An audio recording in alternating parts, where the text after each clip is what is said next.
Good morning, everyone. This is Rebecca SoltesVelasquez, and today we're going to be doing our multimedia review of a Web 2.0 application called Jeopardy Labs. The way we found this is we were actually searching around looking for an application that was not as well known to people to have a brand new resource, and then we came across this Jeopardy Labs and felt it was a really great application. And so Jeopardy Labs is actually a Web 2.0 application that was created by an undergraduate student in Vancouver, Canada. So it's a very simple application, but it's pretty solid with not a lot of bugs. And it's a really great resource we found. Okay, and what it does is it allows the users to design Jeopardy-style quiz games that they can plug their content into and then play. Okay, so the users, they can assign different categories and questions, play the games, share the games, print the games, and then also play other games that other people have created on different topics. Okay, as I mentioned, it's a very simple tool. It has a couple weaknesses in that it's very straightforward and simple, so it does not contain a lot of variation in the different fonts and colors and graphics when you're designing games. So you can't really explore too much with these different features.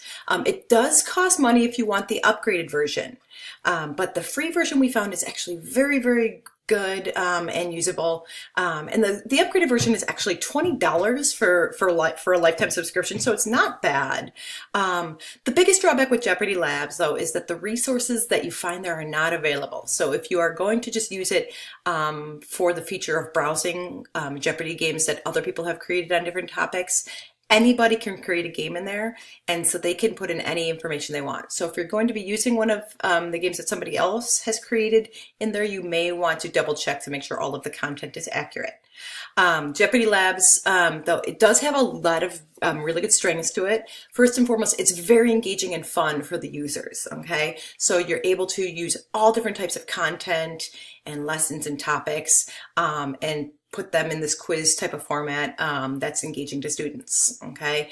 As I've mentioned a couple times already, it's very simple in its interface and its functionality, but that's actually a very good thing for all different students and teachers of different learning styles and learning abilities and language abilities are able to use this application.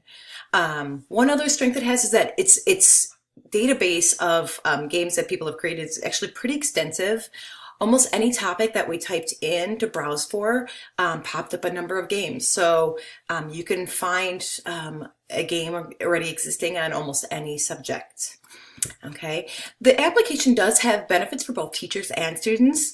Again, it's a very simple application, so it can be adapted for pretty much any lesson content or any activity that you want. It's very applicable to many different things.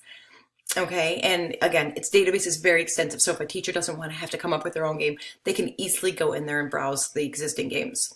It's also, because it's so simple, it's very usable for teachers of any, pretty much any technological ability, whether they're very sophisticated or very basic with their computer skills. They can also download and share the games easily and print off the answers for their students and things like that. The benefits for students are very similar to that. First and foremost, the games that you're creating in the Jeopardy Labs application, they're very fun and engaging, okay? Students seem to really enjoy them, okay? We believe it's actually a really great tool to give students a great initial experience in designing online games, okay? That kind of lets them go a little bit beyond working in PowerPoint or Microsoft Word, where they may have only had experience in the past. So it's a good introductory tool for designing games. Like we mentioned, it's very simple, so it's good. It's usable for students of any technological ability, pretty much, who could just pretty much use a computer basically using a mouse and a keyboard, as well as, you know, all different learning styles. Okay, and as we mentioned before, students can also download and share the content with their peers or with their teacher or play it at home. Okay, so overall, before we take a look at the actual application, the Jeopardy Labs app, it doesn't include a lot of features. Okay, it's pretty straightforward, and it's because of that. It's very simple, but it's very fun and engaging, and it's the biggest strength is that it makes it very usable for students of different learning styles and abilities and language abilities. Okay, so let's take a look at the actual application now. Okay, and so the URL for Jeopardy Labs, you just type in jeopardylabs.com. Okay, and it'll bring you to this homepage. Okay, up at the top, it's got a couple different categories. Only pretty much the build and the browser are needed. When you hit login and join, it has you type in your username or email or password. That's pretty much only if you're interested in upgrading to the Premier subscription, which, as I mentioned, is only $20 for a lifetime membership. And with the Premier one, you can upload images to your questions and videos and math equations. It gives you a couple more options, so it might be worth it if you wanted to use this a lot and fast. The About section simply has a couple troubleshooting questions as well as a short bio about the student who created this application. Okay, but the main categories that we're going to be looking up here are the build and browse, okay? And they're pretty much the same as what you see on the home page here, where you can create a Jeopardy game or find one. Okay, so build would be creating a game, browsing would be finding one. So we're going to start by looking at finding a Jeopardy game. And when you click on that option, or if you go to the browse option, it takes you to the same page where you search for a subject. And so in this case, let's type in Civil War, okay, Civil War, okay, and you can sort it by the relevance or the newest or oldest version, okay, and then you just simply hit search, okay, and as you can see, it's got a lot of different results, and here it looks like it's got over 400 different games that people have created using this application. The feature that we really like is, though, when you simply scroll over all the different games that people have created, it shows you a preview of the different categories and the different questions that people have included in them. So you can get a very quick overview of whether or not the game is something that is fitting for what you need. It also lists the different category heads underneath the game title. Okay, so in this case, why don't we click on this one? Okay, and when you click on the game, it brings you to this page and it tells you the title or the subject, and then you can select how many teams are going to be playing. Okay, what we would recommend is when you are, you or your students are playing the Jeopardy games from this application, you probably will want to designate one person to be essentially the driver and the moderator, the person who's going to be controlling the game and clicking on the different questions and controlling the score, whether it's the teacher or a student doing it. Okay, so in this case, we're going to select 3 teams. Okay, you also have the option of viewing it in full screen. You can edit the game. You can print the game, okay, download it as an HTML file, or share it on a different social media formats, or simply email it. Okay, so here we're just going to hit start. And when you hit start, it brings you to the game right away. And again, as we mentioned, it's very simple interface and very simple navigation. You can start by naming the different teams if you'd like. So we'll say apple, banana, pear, team apple, banana, and team pear. Okay. And to start, I mean, so when you started the game, whichever team would go first would simply just pick their question and the value amount, just like in regular Jeopardy. Okay, so for example, say they picked women for 100. Okay, whoever was the moderator would then click on the question, probably read the question aloud, and the students, whichever team rang in first, would answer. True or false, women on both sides. So in this case, like say the answer was true and they said true, you simply hit the space bar and then it displays the answer for the question, which is really easy way to do it. Okay, so if they got the answer correct, say Team Apple answered correctly, the person who is controlling the game would then just hit the plus button and it automatically assigns the proper value amount. So if this had been a 200 or 300 point question, it would have automatically assigned 200, 300 points, or however many. Okay, to get back to the main board then, you simply hit escape on your keyboard, or you can click up on the button. And let's say they clicked on, battles for 300, which black's fighting for them, north or south. So in this case, say that Team Banana rang in and they got it wrong. Say they said south. Okay, again, this is a little more subjective. I don't know. You might want to double check this this answer.